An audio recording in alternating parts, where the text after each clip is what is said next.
नमस्कार। ये जाने जाते हैं भ्रष्टाचार को उजागर करने के लिए। देश में हो रहे कई भ्रष्टाचार को उन्होंने उजागर किया है और इसको लेकर कई सारी पीआईएल भी उन्होंने सुप्रीम कोर्ट में की है। ये अपनी पार्टी अपने बलबूते पर चलाते हैं। एनकाउंटर में आज हमारे साथ है जनता पार्टी के नेता सुब्रमण्यम स्वामी। सुब्रमण्यम स्वामी जी, एनकाउंटर में आपका स्वागत है। आप इतनी सारी पीआईएल करते रहते हैं, कभी आपको ऐसा नहीं लगता कि आपके कई सारे दुश्मन बन गए इसी के चलते? दुश्मन तो बनेंगे ही, कुछ नहीं करेंगे तब भी दुश्मन बन सकते हैं। दुनिया में तरह तरह की ईर्ष्या होते हैं, उस कारण से दुश्मनी बनती है, तो उससे हम डरेंगे तो कुछ कर नहीं सकते। अब हमें भगवान पर विश्वास करनी चाहिए। लेकिन आप जो भी केस हाथ में उठाते हैं, चाहे वो 2G का हो या कॉमनवेल्थ का हो या कोयला घोटाले का हो, उसमें काफ़ी सारे इन्वेस्टिगेशंस करके आप ये उठाते हैं, तो आपका कौन इन्फॉर्मेशन देता है आपको? कि मेरा जो भूमिका है वो दूसरे लोगों से भिन्न है। पहले तो हम दिल्ली में पढ़े, मेरे पिताजी सेक्रेटरी थे। मेरे बाद में जब मेरी विवाह हुई तो मेरी फादर इन लॉ ICS में थे। तो एक तो सरकारी ढांचा में हमारी परिचय बहुत है। दूसरा है, हम अमेरिका में पढ़े, मेरे क्लासमेट्स दुनिया भर के उच्च स्तर पर हैं। वो हार्वर्ड से, नेचुरली हार्वर्ड के लोग तो दुनिया में श्रेष्ठ जगहों पाते हैं। और फिर मैं प्रोफेसर था, तो मेरे स्टूडेंट्स कई जगहों में हैं। तो मैंने एक जाल बनाई है और उस जाल से हम संपर्क रखते हैं। तो इसीलिए लोगों को जाल देख नहीं सकते तो समझते मैं अकेला कर रहा हूँ, ये अकेला हो ही नहीं सकता। फिर दिल्ली में ऐसे भी लोग हैं जो वो प्रभावित होते हैं और समझते हैं कि देश सुधरना चाहिए। ऐसे भी लोग हैं हमारे देश में, तो इसीलिए मुझे तो जो चाहे मिल जाती है। लेकिन आपके निशाने पर सोनिया गांधी और राहुल गांधी क्यों? गांधी फैमिली ही क्यों? मेरी राय में उनका जो नीयत है वो ख़राब है। देखिए, एक सीधी बात ले लीजिए, साधारण बात। ये आई राजनीति में क्योंकि उनके पति की हत्या हुई, बट पति की हत्या होने के बाद सुप्रीम कोर्ट ने 4 लोगों को कहा कि उनको फांसी मिलनी चाहिए। कहा कि किसी को फांसी मिलनी चाहिए तो इन 4 को मिलनी चाहिए, क्योंकि ये गर्व कर रहे थे कि हमने राजीव गांधी की हत्या की। उनको हत्या नहीं हो, यानी उनको तो मृत्युदंड नहीं होनी चाहिए, उनको आजीवन कारावास की होनी चाहिए। सोनिया गांधी ने चिट्ठी क्यों लिखी? एक तो ये बात है। दूसरा, उन्होंने अपनी बेटी को भेज दी नलिनी से भेंट करने के लिए। नलिनी की पढ़ाई के लिए उन्होंने फ़ीस दिलवाई। उसकी बेटी जो है उसको इंग्लैंड में मेडिकल कॉलेज में दिया। फिर गुजरात की सरकार को गिराई क्योंकि राजीव गांधी के हत्यारे या हत्यारों को समर्थन करने वाले करुणानिधि की सरकार में हैं, उनको हटना चाहिए, नहीं तो हम समर्थन वापस लेंगे। और बाद में उन्हीं के साथ इन्होंने अलायंस कर ली। तो एक तो ये है जो। दूसरा है कि उसने सारे अपने जीवन के बारे झूठ ही बोला है। उसका नाम सोनिया नहीं है, बर्थ सर्टिफिकेट में एंटोनिया है, तो सोनिया कैसे बना ये तो बताना चाहिए। उसका कोई पढ़ाई नहीं है, 5वीं क्लास नहीं पास की, झूठ बोल दी उसने। शपथ पत्र में कैंडिडेट के कि मेरी एजुकेशन इंग्लैंड में 5 साल मैं थी वहाँ और मैंने इंग्लिश में डिग्री ली। अब ये भी बात आती है कि आप वहाँ पढ़े नहीं हैं, जो बाद में मैंने कैम्ब्रिज यूनिवर्सिटी रिकॉर्ड मंगवाने के बाद उन्होंने भी कबूल कर लिया कि वहाँ नहीं थी, ये टाइपिंग मिस्टेक है, ऐसा कहकर उसने टाल दिया। लेकिन फिर क्या कर रही थी 5 साल के लिए लंदन, ये भी हमें जानना चाहिए। तो फिर भ्रष्टाचार में उनका हिस्सा है सब में। तो ये परिवार अपने देश की जो संस्कृति है उसके अनुसार चलने वाली नहीं है और इस देश को भ्रष्ट कर रही है, तो इसलिए मैं खिलाफ हूँ। मेरे को जिसमें कोई व्यक्तिगत सवाल नहीं है। आपका तो बीच में बयान भी आया था कि राजीव गांधी की हत्या के पीछे सोनिया गांधी का हाथ है। नेचुरली ये तो मैं समझूंगा। मैंने ये कहा कि हाथ है, मैंने कहा इनकी हाथ है, इसकी जांच होनी चाहिए। क्योंकि जब आप इतने समर्थन कर रहे हैं उनको, तो ये तो क्रिमिनल लॉ में सीधा है। यहाँ तक कि आप वो जहाँ हत्या हुई है उस जगह में उपस्थित हैं, वही काफ़ी होता है। यहाँ तो आप हत्यारों को मदद कर रहे हैं, उनको कह रहे हैं कि उनको मृत्युदंड नहीं मिलनी चाहिए।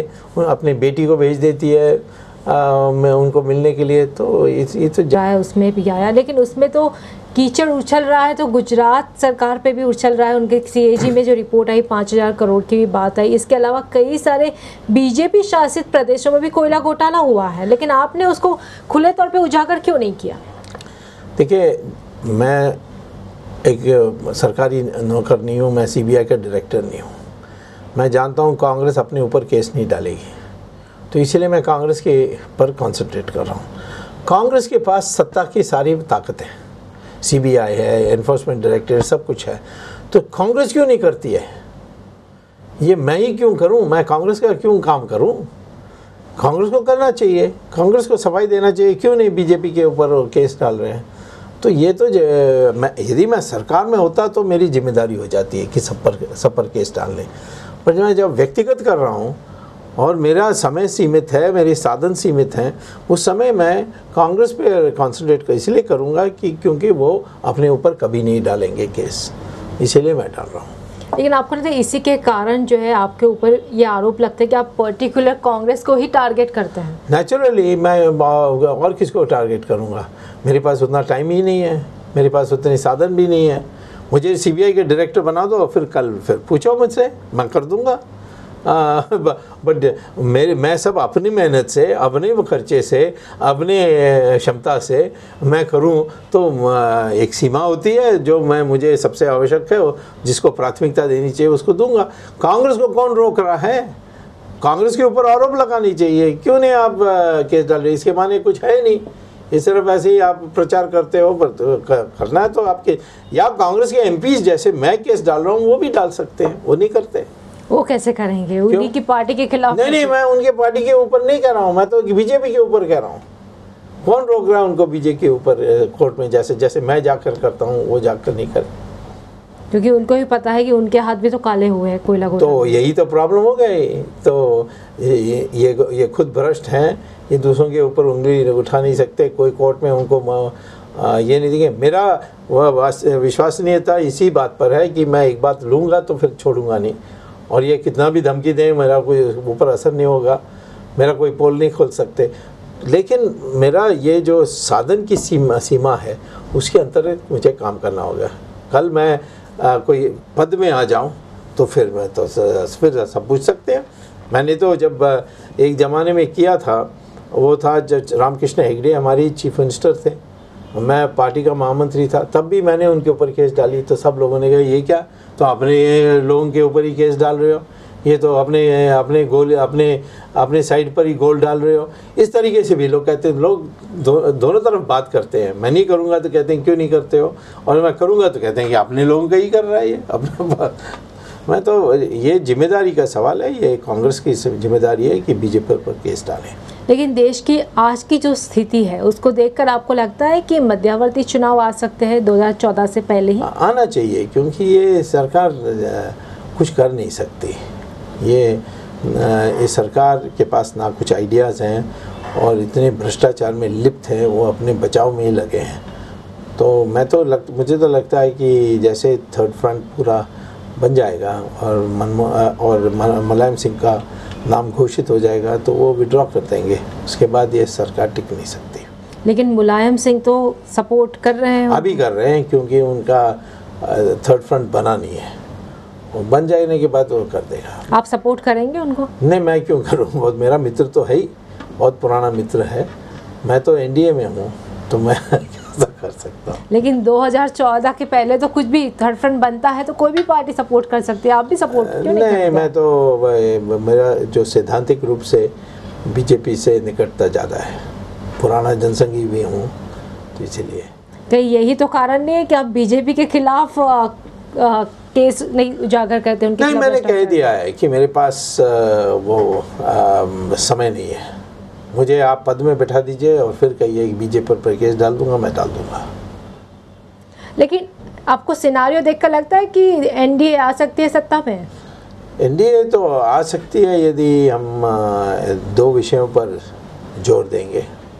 एक भ्रष्टाचार मिटाने के लिए और विश्वसनीयता पैदा करके, और दूसरा है कि मेरी राय में जो देश के सामने जो खतरे हैं उसके लिए हमारी देश में एक पुनरुत्थान लानी चाहिए और ख़ासतौर हिंदुओं के एकत्रित करने के लिए हमको प्रयास करनी चाहिए।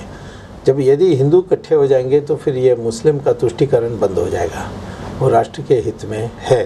तो ये दोनों कहेंगे तो मुझे लगता है कि एनडीए को बहुमत मिल जाएगी। आप गुजरात में कैंपेन करने वाले हैं? नहीं, मैंने कैंपेन कर चुका हूँ। मैं पिछले 2 महीने से गुजरात में हर सैटरडे संडे गुजरात में, मैं पिछले संडे में राजकोट में था, उसके पहले सूरत में, उसके पहले वडोदरा में। तो मेरा तो कैंपेन जारी है।